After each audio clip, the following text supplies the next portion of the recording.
Hey guys, Dark Hero Josh here, and today I'm going to be talking about an anime that is really well known throughout the community, especially within this past year, and an anime that I personally think that should have been the anime of the year last year, Tokyo Revengers. Now before I continue on with this video, if you guys do enjoy this video, please leave a like, subscribe to the channel if you're new, and comment down below what anime I should talk about or review next on the channel. And with that out of the way, let's get straight into this video. Now the genre of Tokyo Revengers is like half and half to me. As to the core of it, it is a delinquent anime filled with a whole lot of action and drama, while the other half is being a supernatural time traveling type anime. Now I feel like what I just said made completely no sense to the majority of people watching this anime, so for those who might be completely lost by what I just said just now, hopefully this quick little synopsis of the anime can help you understand more about what the hell I'm talking about. This anime takes place in 2017 in Shibuya, Tokyo, where our main character Takemichi Hanagaki lives. Takemichi is a 26-year-old man with a very unsatisfying life, to say the least.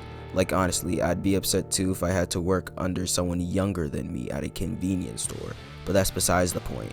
One day while Takemichi was watching the news, he learns of his one and only childhood girlfriend's murder and that the Tokyo Maji gang was behind it. Later on in that day, while he's coming home from work waiting for the train to come, he then gets pushed onto the tracks, coincidentally at the same time when the train arrives. And instead of picking between option A, dying and having the series end then and there, or B, being isekai'd, he chose option C, fucking time traveling. The episode really just picks itself up from there, with Takemichi finding out that he could travel exactly 12 years into the past, which takes the setting of the story back to 2005. Where his life pretty much was at its peak, with him having his friends, him being in a gang, and on top of all that, he was still with his girlfriend, Tachibana Hinata. And after meeting with Hinata in the past, Takemichi then declares to himself that he'll save Hinata from the tragic future from happening. I first heard about the manga for Tokyo Revengers way back in December of 2020. While I was scrolling on TikTok, I happened to see one of those manga recommendation videos, and Tokyo Revengers just so happened to be one of the manga in those videos. But it was until spring of 2021 when the series was getting more and more popular by the day because of its recent anime release that actually got me to start it. When it comes to the first episode being able to grab your attention, Tokyo Revengers does just that. Be it of straight hand-to-hand combat, motivational quotes said by characters, or through one of the more effective ways, being cliffhangers. Human beings are very curious, some might even say a little too curious. Like, even I'm curious on how they made Mikey that flexible to the point where he can kick anyone's head in, even if the person is literally a whole foot taller than him.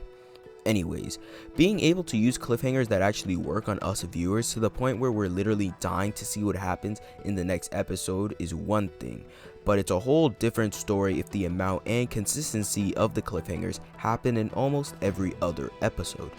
You'd think that after 24 episodes or even 200 plus chapters that the gimmick would get old really fast, but surprisingly it didn't, at least for the most part. It honestly felt like every time a mystery was getting closer and closer to being solved, another problem was given to us. Now I know that Tokyo Revengers wasn't the first series to come up with this time traveling type concept, as I've heard another series called Erase has an awfully similar plot to Tokyo Revengers, just without all the delinquent stuff. But because I haven't watched Erase, I can't really say much on that part. But what I can say is that with adding the whole delinquent genre of anime into the mix, it gives Tokyo Revengers more of an intriguing vibe to it. Mainly because it adds more action and drama to the story, like say a rivalry between gangs or betrayal in gangs, but that's not the point. The point is that with this, we get some rather good and interesting characters out of it. Speaking of characters, like I do in all of my videos, let's talk about the characters this anime has to offer. But we'll focus on the more important characters this time. First up, we got our main character Takemichi, a wussy boy crybaby who honestly can't throw hands to save his own life. Literally. Now, you may be thinking right now, why would they put a character who can't fight in a delinquent anime? Or, how can people really enjoy this character? Don't worry, I had those same exact thoughts when I first started out this series. But what makes Takemichi different from others is his willpower and determination. Like I swear, his willpower and determination are as strong as his durability. Like, this guy's a full out unit, because if you've watched the anime, then you'd know how much of a punching bag this guy becomes. But if you've read the manga, then you'd know how Takemichi actually learns how to throw a punch just as good as receiving one. Overall, Takemichi earned my respect over time the more I watched each episode and read each chapter of the series, seeing his resolve get even stronger. Next up we got Sano Manjiro, aka Mikey, the cool, laid back and overly powered captain of the Tokyo Maji gang. And now that I think about it, he kinda reminds me of Kamui from Gintama. And oh, did I forget to mention the fact that he's literally the strongest character in the verse? Despite all that, Mikey's a respectable, caring guy who knows just what to say at just the right time, who died trying to protect the ones he holds most dear. He also knows when to be a leader and when to act like a regular old friend, which I do like, because sometimes you just can't see the same things people see through the eyes of a strong, independent leader, if that makes sense, of course. Mikey's a really good and likable character who, despite getting his shit rocked by Takemichi's girl, knows his boundaries and limits when it comes down to it. Next up we got Draken, the vice commander of the Tokyo Maji gang and Mikey's best friend. Draken is 15, sitting at a whopping 6'1", with a sick ass tattoo on his temple that he got when he was like 8. Throughout the story, I saw Draken as one of the more mature characters in the series that could also get down if he wanted to. I see him as one of my favorite characters in the series as well, for a multitude of reasons, like him being badass or the good energy he brings into the series. But what I find really cool of him is that he takes most of the time out of his day to pretty much babysit and take care of Mikey. I thought that was pretty cool because it not only shows that Mikey and Draken are really close, it also shows how Mikey can be himself and not worry about needing to put up a wall or act like a leader in front of Draken. In a general sense, I have a lot of respect for Mikey and Draken and their relationship, for not only being good leaders but also good friends. And honestly, their relationship kinda reminds me of Kamui and Abuto's from Gintama, or even Benimaru and Conro's from Fire Force.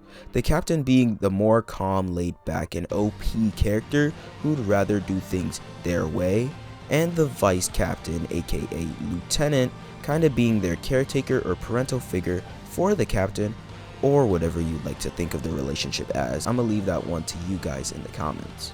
I personally love and enjoyed the Tokyo Revenger anime a whole lot, to the point where I'd managed to binge the manga and catch up to the most recent chapter in the span of just one day.